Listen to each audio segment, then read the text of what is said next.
Hello students, myself Birbal Sahu, Assistant Professor of Bharati Group of College, Department of Mathematics। आज का हमारा topic है standard form. आज हम देखेंगे स्टूडेंट्स पार्शियल डिफरेंशियल इक्वेशन में स्टैंडर्ड फॉर्म। इसमें हमारे पास 4 टाइप के स्टैंडर्ड फॉर्म होते हैं जो छोटे छोटे क्वेश्चन से सॉल्व हो जाते हैं। इन्हीं सब क्वेश्चन का हम यूज़ आगे करेंगे। किसमें?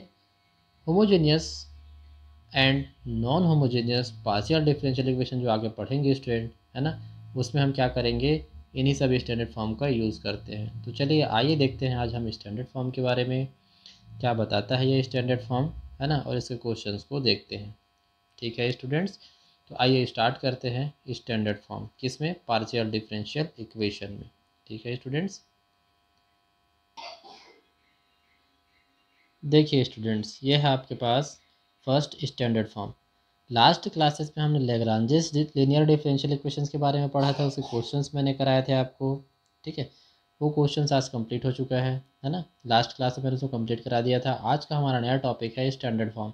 स्टैंडर्ड फॉर्म कहने का मतलब है सम डेफिनेशंस करके दिया रहता है। एक टॉपिक है इसमें, किसमें? पार्शियल डिफरेंशियल इक्वेशन में, जिसमें आप सी एफ निकालते हैं, पी आई निकालते हैं, कॉम्प्लीमेंट्री फंक्शन होता है, पर्टिकुलर इंटीग्रल्स होता है, सिंगुलर नंबर होता है, ये सब हमको वहाँ फाइंड करना पड़ता है। कंप्लीट फंक्शन होता है, जनरल सॉल्यूशन होता है, ये सब हम उसको वहाँ पे फाइंड करना होता है स्टूडेंट।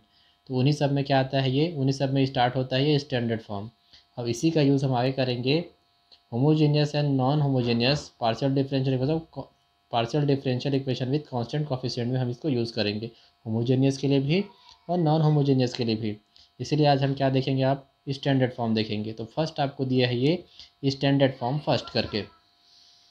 ठीक है, ये कहता है स्टूडेंट स्टैंडर्ड फॉर्म फर्स्ट क्या कहता है, equation of the form F of P Q equal to zero etcetera, equation involving only P and Q and not involving x Y Z. ये आपके पास क्या है, फर्स्ट स्टैंडर्ड फॉर्म दिया है। First standard form का फॉर्म क्या कहता है, देखिए ये फर्स्ट स्टैंडर्ड फॉर्म है। अब इसका फॉर्म है F of P Q equal to zero, ये इसका फॉर्म है। इसमें क्या इन्वॉल्व रहता है, इसमें सिर्फ पी और क्यू इन्वॉल्व रहता है। क्या इन्वॉल्व रहेगा? पी एंड क्यू इन्वॉल्व रहेगा। और क्या इन्वॉल्व नहीं रहेगा? ये एक्स वाई जेड,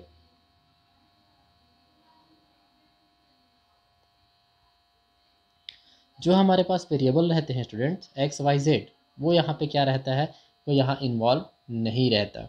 क्लियर? ये कहता है फर्स्ट स्टैंडर्ड फॉर्म में, मतलब आपको जो फंक्शन बनाएगा या जो फंक्शन दिया रहेगा वो पी क्यू के फॉर्म में रहता है ना, पी क्यू या अदर कोई एक कांस्टेंट एलिमेंट रहेगा। ठीक है, एक्स वाई जेड नहीं रहता, इसलिए यहाँ पे लिखा है ये इसका फॉर्म रहेगा। और इसमें सिर्फ पी एंड क्यू वाले एलिमेंट ही क्या रहेंगे, इन्वॉल्व रहेंगे, not involving x y and z, और एक्स वाई जेड वाले जो टर्म्स है वो इन्वॉल्व नहीं रहेंगे। तो चलिए इस कंडीशन में क्या कहता है, ये कहता है फिर under this standard form, under this standard forms the equation of the form, है ना। तो क्या कहेगा ये, under this standard form the equation of the form F of P Q equal to zero. क्या कहता है, F of P Q equal to zero, ये क्या बनेगा आपके पास, इक्वेशन नंबर 1 जो फॉर्म दिया है। आर कंसिडर, इसमें हम क्या कहते हैं, इसको कंसिडर करते हैं। तो ये आपके पास इसका फॉर्म हो जाएगा। जब इसके आगे आप जब बताएंगे स्टूडेंट्स, तो आपको इसके आगे जब बताएंगे स्टूडेंट, तो टर्म्स क्या दिखाएगा, देखिए इसके आगे जब आप बताओगे तो आपको इसका टर्म्स दिखाएगा the complete integral equation number 1, the complete integral equation number 1 is given by z equal to a x plus b y plus c. The complete integral 1 is given by z equal to a x plus b y plus c करके। कहता है where a and b are connected by the relation, क्या रहेगा, ये हमारे पास ये दिया है, ये भी हमारे पास क्या है, कनेक्टेड बाय द क्या है, रिलेशन। किससे रिलेटेड रहेगा, वो हमारे पास जो वेरिएबल्स दिए हैं एक्स वाई जेड, उससे क्या रहेगा, वो रिलेटेड रहेगा। और ऐसे देखा जाए तो ए भी हमारे पास क्या है, कांस्टेंट वैल्यू ही होती है। बट इसी कांस्टेंट का हम जब क्वेश्चन को सॉल्व करने जाएंगे स्टूडेंट, तो वहाँ पे क्या हो जाएगा, उसी का हम डिफरेंशियल करते हैं। अब देखिए z equal to a x plus b y plus c दिया है, ये क्या है, कंप्लीट इंटीग्रल है। लेकिन ये किससे कनेक्टेड है, अगर फंक्शन को हम बनाए तो कहाँ कनेक्शन दिखाएगा इसका, ए बी करके। कनेक्शन कहाँ पे दिखाएगा, पी क्यू का ए बी के साथ वो कनेक्शन दिखाएगा, उसका रिलेशन दिखाता है। ठीक है स्टूडेंट, चलिए आइए आगे देखते हैं इसमें। आगे कहता है स्टूडेंट, तब देखिए जहाँ पे क्या हो जाएगा आपके पास p equal to del z upon del x show करता है, p इक्वल टू क्या शो करता है, p इक्वल टू शो करता है student del z upon del x equal to a, and q equal to होता है del z upon del y equal to क्या हो जाएगा, इक्वल टू हो जाता है b करके। ठीक है स्टूडेंट, तो ये आपके पास किसके लिए था, फर्स्ट स्टैंडर्ड फॉर्म के लिए। आगे इसका और फॉर्म देखते हैं क्या बताएगा। अभी आपने देखा है कंप्लीट इंटीग्रल देखा है, अब इसे में आपको दिखाएगा जनरल सोल्यूशन दिखाएगा। देखिए आगे क्या दिखाता है स्टूडेंट, जर्नल इंटीग्रल, सॉरी मैं जनरल सोल्यूशन कह रहा था, ये जर्नल इंटीग्रल दिखा रहा है।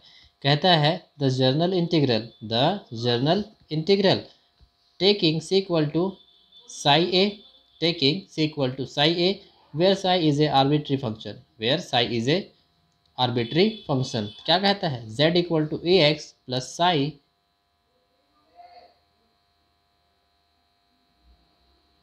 z equal to a x plus five a y plus psi a, z equal to a x plus five a y plus psi a करके। Clear students, अब देखिए ये आपके पास क्या था, जनरल सोल्यूशन दिखा दिया, complete solution sorry general integral दिखा दिया और कंप्लीट इंटीग्रल भी दिखा दिया, उसके बारे में बता दिया। ठीक है, ये कहाँ यूज़ कर रहे हैं हम, कंप्लीट सॉल्यूशन को, कंप्लीट इंटीग्रल को, जनरल इंटीग्रल को हम कहाँ यूज़ कर रहे हैं, फर्स्ट स्टैंडर्ड फॉर्म के लिए यूज़ कर रहे हैं। क्लियर स्टूडेंट, तो चलिए अब इसी के पीछे हम क्या देखते हैं, इसके क्वेश्चंस देखते हैं। आइए देखते हैं क्या कहता है यहाँ पे। ये कहता है सॉल्व, इक्वेशन नंबर क्या दिया है सॉल्व में, p square plus q square equal to m square, solve p square plus q square equal to m square करके। तब क्या कहता है सॉल्यूशन में, given that the equation, given that the equation क्या हो जाएगा आपके पास, ये p square plus q square equal to m square. Solution में क्या कहता है, देखिए given that the equation p square plus q square equal to m square.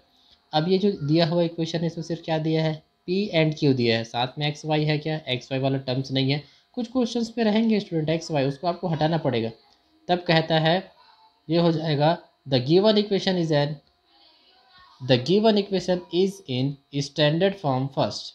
तो ये जो इक्वेशन दिया है किसमें है, वो फर्स्ट स्टैंडर्ड फॉर्म के फॉर्म में है, etcetera in the form F of P Q equal to zero, in the form F of P Q equal to zero, hence its solution is.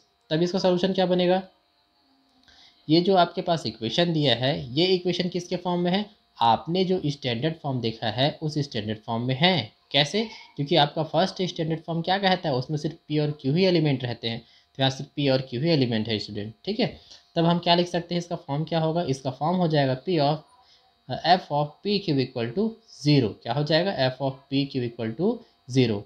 ठीक है, तब इसका सोल्यूशन क्या होना चाहिए, तब इसका सोल्यूशन होता है student z equal to a x plus b y plus c, z equal to a x plus b y plus c. Equation number क्या बनेगा, ये बना आपके पास इक्वेशन नंबर 2 बन गया स्टूडेंट। क्लियर, क्या बना इक्वेशन नंबर 2 करके। जहाँ पर कहता है p को आप a से डिनोट कर सकते हैं, q को आप b से डिनोट कर सकते हैं। देखा है हमने कि जहाँ पर क्या आप कैसे डिनोट करेंगे, p को a से डिनोट करते हैं और q को आप b से डिनोट कर सकते हैं स्टूडेंट। ठीक है, तब आपके पास इक्वेशन क्या बनेगा, तब आपके पास इक्वेशन बन जाता है a square plus b square equal to m square, a square plus b square equal to m square करके। क्लियर स्टूडेंट्स, आगे देखिए क्या कहता है। आगे कहता है ये बी स्क्वायर दिया है इक्वल टू क्या, आप ट्रांसफर कर दीजिए, तो बी स्क्वायर इक्वल टू क्या हो जाएगा, m square minus a square, b square equal to m square minus a square. अब इसका आप रूट लगा लीजिए, तब क्या कहता है, b equal to root over m square minus a square, b equal to root over m square minus a square. ये हो जाएगा आपके पास इक्वेशन नंबर 3 करके। ठीक है, b equal to root over m square minus a square, equation number क्या हो जाएगा आपके पास, ये 3 करके। तब क्या बनेगा देखिए, तब इसका कंप्लीट इंटीग्रल बनता है स्टूडेंट्स, ये कहेगा complete integral is z equal to a x plus root over m square minus a square into y plus c equal to equation number 4 हो गया। ठीक है, क्या किया हमने, देखिए आपके पास जो जनरल सॉल्यूशन दिया हुआ था कहाँ, यहाँ पर आपने क्या किया है, इसमें आपने सिर्फ b की वैल्यू रखी है, किससे, यहाँ से आपने b की वैल्यू निकाली। ये इक्वेशन नंबर 3 जो है आपके पास b की वैल्यू है, और आपने इसको कहाँ रख दिया, इक्वेशन नंबर 2 में ले जाके आपने पुट कर दिया। तब आपके पास कंप्लीट इंटीग्रल का इक्वेशन क्या बना, तब हमारे पास कंप्लीट इंटीग्रल का जो इक्वेशन बनेगा वो हो जाएगा z equal to a x plus root over m square minus a square into y plus c. अब इसी को हमने दिया इक्वेशन नंबर 4। अब इसको हमने इक्वेशन नंबर 4 क्यों दिया है? इसको इक्वेशन नंबर 4 इसलिए दिया है स्टूडेंट क्योंकि हमको जनरल इंटीग्रल भी तो निकालना है। तो जब जनरल इंटीग्रल निकालना है इसलिए हमने इसको क्या दिया है, इक्वेशन नंबर 4। देखिए ये क्या निकला है, ये कंप्लीट इंटीग्रल निकल गया आपका। अब इससे हम क्या निकालेंगे, जनरल इंटीग्रल निकालते हैं। ठीक है, चलिए आइए देखते हैं कैसे निकालते हैं स्टूडेंट जनरल इंटीग्रल। ये देखिए ये कहता है जनरल इंटीग्रल। जनरल इंटीग्रल में आप कैसे बनाएंगे, right C equal to psi phi. C की वैल्यू आप क्या रख सकते हैं, साई ए रख सकते हैं, सॉरी ए है ना, मैं फाई बोल रहा था। आप क्या रख सकते हैं, राइट है ना, सी इक्वल टू साई फाई। मतलब जहाँ सी दिया है कांस्टेंट वैल्यू है वहाँ पे आप क्या रख सकते हैं, साई फाई रख सकते हैं। किसके लिए, सिर्फ जनरल इंटीग्रल के लिए। तो हमने यहाँ पे क्या रखा, इक्वेशन नंबर 4। इक्वेशन नंबर 4 क्या है, इक्वेशन नंबर 4 आपका कंप्लीट इंटीग्रल है। तो उस कंप्लीट इंटीग्रल में हम क्या करते हैं, सी की वैल्यू रख देते हैं साई ए, तब वो क्या बन जाता है, वो जनरल इंटीग्रल बन जाता है। ठीक है, तो देखिए यहाँ पे लिखा है put the value of equation number 4 z equal to a x plus root over m square minus a square into y plus psi phi. Clear student, ये बन गया आपका इक्वेशन नंबर 5। अब इसी इक्वेशन नंबर 5 को हम क्या कर देते हैं, डिफरेंशियल कर देते हैं। किसके रिस्पेक्ट में, एक्स के रिस्पेक्ट में। पक्का गलत, ए के रिस्पेक्ट में। हमने क्या कहा है, कॉन्सेप्ट याद रखना है स्टूडेंट कि यहाँ पे जो कॉन्सेप्ट है वो क्या कहता है, उसमें एक्स वाई जेड इन्वॉल्व नहीं है। क्या इन्वॉल्व है, पी क्यू। और इस पी क्यू को आपने किससे ट्रांसलेट किया है, किससे उसको फॉर्म को चेंज किया है, ए बी से चेंज किया है। तो यहाँ जो भी इक्वेशन बनेगा इसका जब डिफरेंशियल करने की बारी आएगी या तो वो ए के रिस्पेक्ट में डिफरेंशियल करोगे या फिर उसको बी के रिस्पेक्ट में। तो यहाँ हमारे पास एलिमेंट क्या है स्टूडेंट, हमारे पास एलिमेंट है ए। तो इस ए के रिस्पेक्ट में हम क्या करते हैं, पूरे इक्वेशन का क्या हो जाएगा, डिफरेंशियल करते हैं। इसलिए हम लिखते हैं differentiating equation number 5 with respect to a we get.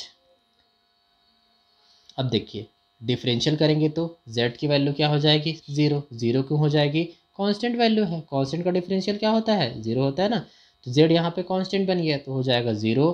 अब यहाँ a का differential 1, x as it is, plus अब ये रूट दिया है तो रूट का डिफरेंशियल करेंगे तो क्या हो जाएगा 1/2, और बचेगा क्या अपने पास, M square minus a square over power minus 1/2। क्या बचेगा देखिए 1/2 into M square minus a square power minus 1/2। क्या कहता है डिफरेंशियल का रूल, डिफरेंशियल का रूल कहता है आपको कि पावर में जो एलिमेंट है वो क्या हो जाएगा, सामने मल्टीप्लाई होगा और उसमें हम एक माइनस कर देते हैं, 1 माइनस कर देंगे तो क्या हो जाएगा 1/2 माइनस 1। तो क्या बचेगा -1 माइनस 2/2। तो 1 माइनस 2/2, तो 1 में हम 2 माइनस करेंगे तो क्या बचेगा, आपके पास बचेगा -1/2। इसलिए यहाँ पे क्या शो किया, -1/2। क्लियर, तो प्लस हो जाएगा 1/2 M square minus a square power -1/2 into -2a। अब 2a क्यों आया, क्योंकि अब पहले हमने क्या किया, उसके पावर का डिफरेंशियल किया है, अब जो एलिमेंट है उसका डिफरेंशियल करते हैं। तो ये तो 0 हो जाएगा, कांस्टेंट है। तो बचा क्या आपके पास, ये ए स्क्वायर बचा हुआ है। तो इस ए स्क्वायर का हम क्या करते हैं, डिफरेंशियल। तो उसके लिए क्या शो करेगा, -2a इंटू क्या दिया है वाई। अब प्लस हो जाएगा साई ए दिया है तो ए के रिस्पेक्ट में करना है, इसलिए साइड एस ए हो जाएगा स्टूडेंट। क्या हो जाएगा, ये साइड एस ए करके। क्लियर, तो ये होता है इसका डिफरेंशियल के लिए। चलिए आगे देखते हैं क्या कहता है। अब इसको आप अरेंज कर लीजिए, ये 2 और ये 2 क्या हो जाएगा आपके पास, कैंसिल हो गया। ठीक है, ये और ये वाला 2 क्या हो जाएगा आपके पास, कैंसिल हो गया। तो बचा क्या है स्टूडेंट, ये दिया है 0 इक्वल टू एक्स। अब माइनस, देखिए ये माइनस को आप यहाँ से मल्टीप्लाई कराएंगे तो प्लस माइनस माइनस। अब यहाँ सिर्फ क्या बचा ए। अब इसको आप नीचे लेके आइए, नीचे लेके आएंगे तो क्या हो जाएगा m square minus a square power 1/2। 1/2 है मतलब किस में आ जाएगा, वो रूट में आ जाएगा। किस में आ जाएगा, रूट में। इसलिए यहाँ पे इक्वेशन क्या बन रहा है, 0 इक्वल टू एक्स माइनस, अब ये वाला ए, अब ये रूट वाला ये, तो क्या हो जाएगा root over m square minus a square into y. Plus क्या हो जाएगा स्टूडेंट, प्लस हो जाएगा आपके पास साई ए करके। ये बना आपके पास इक्वेशन नंबर 6। अब कहता है देखिए the general integral is obtained by eliminating A from equation number 5 and 6 करके। क्लियर, अब इसके आगे अगर आपको आंसर लेके आना है स्टूडेंट, आंसर यहीं तक रहता है, इससे आगे और नहीं, क्योंकि अगर आपको यहाँ से फिर से इसका क्या है एक्स या वाई के रिस्पेक्ट में आंसर लेके आना है, तो आपको जो इक्वेशन नंबर 6 है और इक्वेशन नंबर 5 है उससे क्या एलिमिनेट करना पड़ेगा, आपको जो कॉन्स्टेंट वैल्यू ए दी है उसको आपको एलिमिनेट करना पड़ेगा स्टूडेंट। अब एलिमिनेशन का मेथड आप जानते हैं, या तो इक्वेशन को ट्रांसफ़र करके एलिमिनेट कीजिए या उसको प्लस माइनस करके एलिमिनेट कीजिए। किसको एलिमिनेट करना है आपको, जो ए दिया है इसको, है ना, जो ए दिया है एलिमेंट उसको आपको एलिमिनेट करना पड़ेगा, तब आपके पास क्या आ जाएगा, इसका एक एक्स या वाई के फॉर्म में इसका इक्वेशन बन जाएगा। क्लियर स्टूडेंट, बट आपको उतना नहीं करना है, सिर्फ यहीं तक बताना है, लिख देना है लास्ट में the general integral is obtained by eliminating A from equation number 5 and 6। मतलब 5 एंड 6 से क्या कर सकते हैं, हम ए को एलिमिनेट कर सकते हैं स्टूडेंट। क्या कर सकते हैं, 5 एंड 6 को हम इससे एलिमिनेट कर सकते हैं। तो इस प्रकार से हम क्या बना सकते हैं स्टूडेंट, जो स्टैंडर्ड फॉर्म फर्स्ट है उसको हम इस टाइप से हम क्या कर सकते हैं, सॉल्व कर सकते हैं। ठीक है, देखिए सिंपल क्वेश्चन है, दिया था पी क्यू के फॉर्म में दिया है, उसको ए बी के फॉर्म में चेंज करना है। उसके बाद क्या है, जो सर कंप्लीट इंटीग्रल निकालना है। तो कंप्लीट इंटीग्रल का फॉर्म क्या होता है, z equal to x plus b y plus c होता है। उसमें आप वैल्यू को रख दीजिए, किसी भी कांस्टेंट की वैल्यू निकाल के, या तो ए की वैल्यू निकाल के या फिर बी की वैल्यू निकाल के, है ना, आप उसको रख दीजिए। अब जैसे क्या हुआ, जैसे आप उसकी वैल्यू रखते हैं किसमें, जो सॉल्यूशन दिया है उसमें, तो क्या बन जाएगा आपके पास कंप्लीट इंटीग्रल। अब कंप्लीट इंटीग्रल में लास्ट जो एलिमेंट होता है, जो कांस्टेंट वैल्यू होती है सी, उसमें आप रख दीजिए उसकी जगह कोई भी कांस्टेंट वैल्यू। कहने का मतलब जिसके रिस्पेक्ट में आपको सॉल्व करना है, ए के रिस्पेक्ट में सॉल्व करना है तो सी इक्वल टू साई ए लगा दीजिए, अगर बी के रिस्पेक्ट में सॉल्व करना है तो सी इक्वल टू साई बी लगा दीजिए। क्लियर। अब उसका वन टाइम आप डिफरेंशियल कर दीजिए, है ना, वन टाइम डिफरेंशियल करने के बाद क्या हो जाएगा स्टूडेंट, वो हो जाएगा आपके पास जर्नल इंटीग्रल के लिए। अब उसमें आपके पास कांस्टेंट के, ये भी ध्यान रखना है कि आपको जब भी इसमें आप डिफरेंशियल करने जाते हैं तो कांस्टेंट वैल्यू जो रहती है उस कांस्टेंट के थ्रू है, उस कांस्टेंट वैल्यू के रिस्पेक्ट में आपको उसका डिफरेंशियल करना पड़ता है। ठीक है स्टूडेंट, इस बात का आप ध्यान रखेंगे। अब लास्ट में क्या है, जो भी इक्वेशन बनेगा उस इक्वेशन से आप चाहो तो उसका एलिमिनेशन जब निकालेंगे, एलिमिनेट करना होगा तो किसी कांस्टेंट वैल्यू को आप एलिमिनेट करके एक्स वाई की वैल्यू यहाँ पे आप फाइंड कर सकते हैं। और नहीं भी करेंगे तो आप एक लास्ट लाइन यहाँ पे लिख देंगे, ये स्टेटमेंट आपको उस क्वेश्चन को पूरा कर देगा और यही उसका आंसर बनेगा। ठीक है स्टूडेंट्स, कुछ डाउट हो तो हमको ज़रूर बताइएगा स्टूडेंट। आज के लिए थैंक यू।